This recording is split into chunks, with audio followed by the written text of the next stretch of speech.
Existe diferença entre arte e design? Design é arte? Arte é design? Entre eles, certamente há muito em comum. Mas quais são as diferenças? Essa é uma daquelas perguntas que qualquer designer já fez em algum momento da sua vida e sabe muito bem que a resposta não é fácil. No vídeo de hoje eu quero apresentar os principais argumentos que são usados para diferenciar o design da arte e depois fazer uma reflexão em relação a essa questão.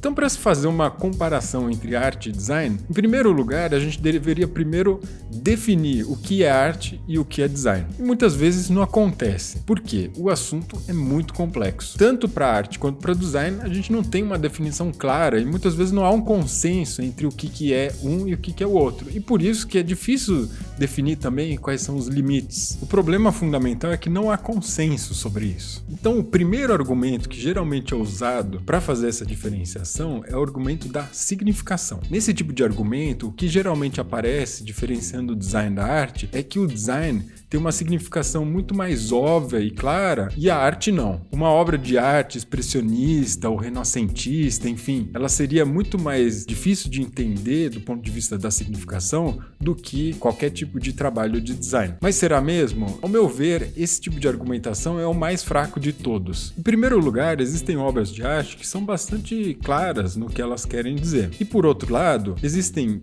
trabalhos de design que não tentam ser claros e também não tentam simplificar a vida do leitor. Aqui eu estou me referindo, por exemplo, a cartazes, marcas e assim por diante. Além disso, existe uma fraqueza nesse tipo de argumentação de que ela desconsidera completamente como que as coisas ganham significado. E a gente sabe que elas ganham por meio de convenções. Isso tudo depende de nacionalidade, classe, idade, gênero, cultura, etnia. Tudo isso pode interferir na significação, que num lugar pode ser muito claro e explícito, em outro lugar pode ser muito difícil de entender ou confuso. Então esse argumento é muito fraco nesse sentido. O segundo tipo de argumentação que é muito comum nesse debate é a diferença entre o artista e o designer. O argumento aqui, que geralmente é destacado, é que o tipo de atividade que o designer desenvolve é muito diferente da do artista. O designer, por exemplo, seria caracterizado, e aqui eu estou me referindo mais a design gráfico, design visual, para simplificar um pouquinho mais essa questão. Então a característica da atividade do designer gráfico é trabalhar em grupos, em equipes, formada por especialistas, fotógrafos, ilustradores e assim por diante, que estariam dando respostas a briefs de design e especificações impostas tanto por clientes como por empregadores. Em contraposição a isso, os artistas eles trabalhariam de forma mais autônoma, mais livre e independente. Mas será mesmo? A gente pode pensar sobre essa questão de várias perspectivas, mas é interessante notar, e eu queria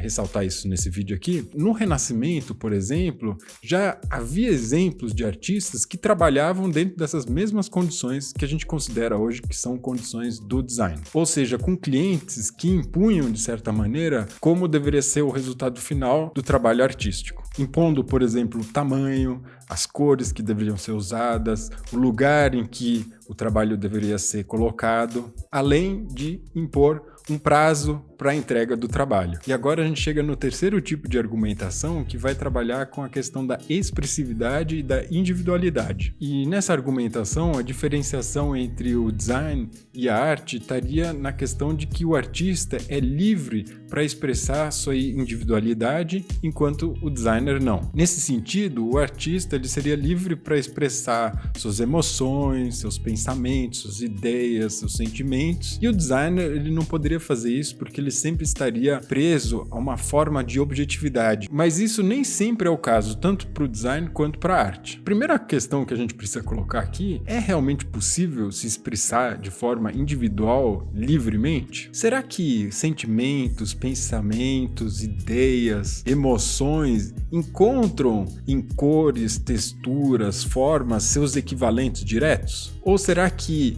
para que essas expressões aconteçam, o artista ele precisa se apropriar de certos códigos e certos valores que consigam, de certa maneira, expressar essas ideias mais subjetivas. A questão aqui é que nenhum tipo de material que um artista usa tem um valor intrínseco. Então a cor por exemplo, vermelha, não significa sempre a mesma coisa. Então, se o artista quer expressar uma determinada emoção ou alguma determinada ideia, ele tem que se apropriar e tem que entender as regras de como que o significado é gerado em primeiro lugar. A gente pode também entender que isso é uma coisa que talvez seja mais recente na história da arte. Será que no Renascimento era assim? Será que na Idade Média era assim também? Com certeza era muito diferente e a gente precisa levar isso em consideração para não ser ingênuo em relação a essas questões. Se a gente olha por essa via, a gente vai ver que no design também a gente tem designers que vão trabalhar, principalmente os pós-modernos, que vão trabalhar com essa noção de um design autoral. Nesse tipo de refutação, tanto o artista quanto o designer, ou seja, tanto a arte como o design, não conseguem expressar questões totalmente subjetivas, vamos dizer assim, e individualizadas em relação a alguma ideia, emoção e assim por diante. A questão que eu quero levantar aqui é que,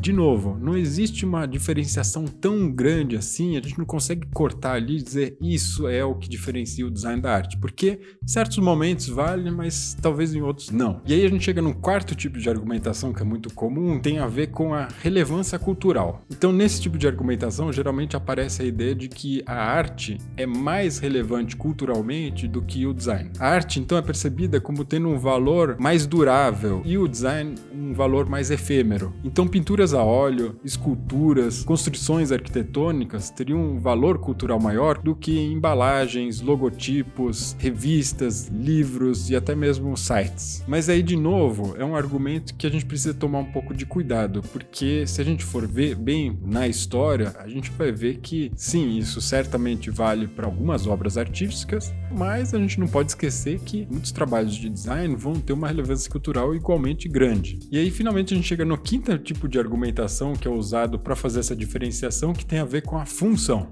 Então, o design é funcional e a arte não. A ideia da arte pela arte, que seria uma tentativa justamente de fazer esse isolamento, né, de outras questões funcionais e outros papéis que ela poderia desenvolver, é algo que pertence a um determinado período histórico, bem curto, na verdade, né? Então a gente não pode usar esse período para pensar a arte como um todo. E hoje em dia já não é mais assim, certamente. A questão que se coloca aqui também é o que é função e o que é funcionalidade. Então, se a gente for ver e olhar para a arte, por exemplo, para as imagens artísticas, a gente vai ver que ao longo da história elas vão ter funções diferentes. Por exemplo, a arte medieval é uma arte que tem uma função de culto. E depois, no período moderno, a gente vai ter arte que vai ter uma função estética. Sem contar as funções sociais e políticas que a arte pode desenvolver, como a gente vê muitas vezes hoje em dia. Enfim, mesmo os exemplos mais extremos da arte, como por exemplo aquela arte mais abstrata que vai trabalhar só com uma cor, só com formas geométricas, a questão ali talvez seja que a função daquela obra seja justamente sensibilizar a gente para a abstração. Então, eu não quero aqui desvalorizar essa tentativa de fazer